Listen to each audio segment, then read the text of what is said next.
The National Advisory Board is a unique opportunity under the Global Steering Group for Impact Investment, which currently is in 38 countries and 80 task forces.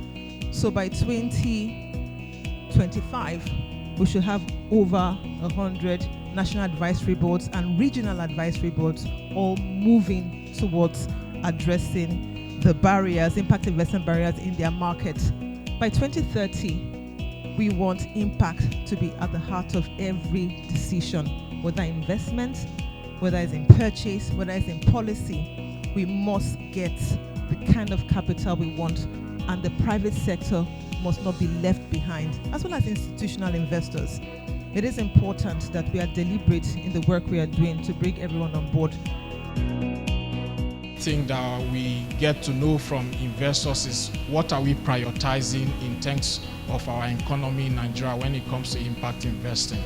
Because some may be prioritizing gender lens financing, some may be climate change financing. So depending on the sector that they are looking at, so for we in Nigeria, what really is material to us?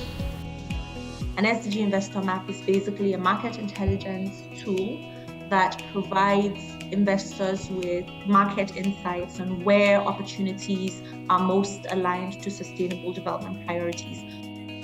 You had a lot of very promising enterprises in Nigeria at the time, and they weren't getting the visibility and the sort of support and exposure that they truly deserved. And so we stepped in and thought, what could we do about it in our problem-solving typical approach? And we decided to come up with this program to again bridge the gap, primarily bridge that gap, the skills gap, and then also just that visibility, so that a lot of the enterprises and the promise and potential that a lot of them had, a lot more people will be able to see and begin to support or invest in.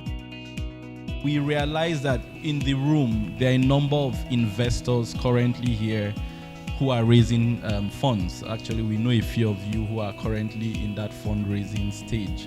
And so what we are trying to essentially figure out is, how do we support your fundraising journey for your next close or subsequent closes for the funds you're raising for.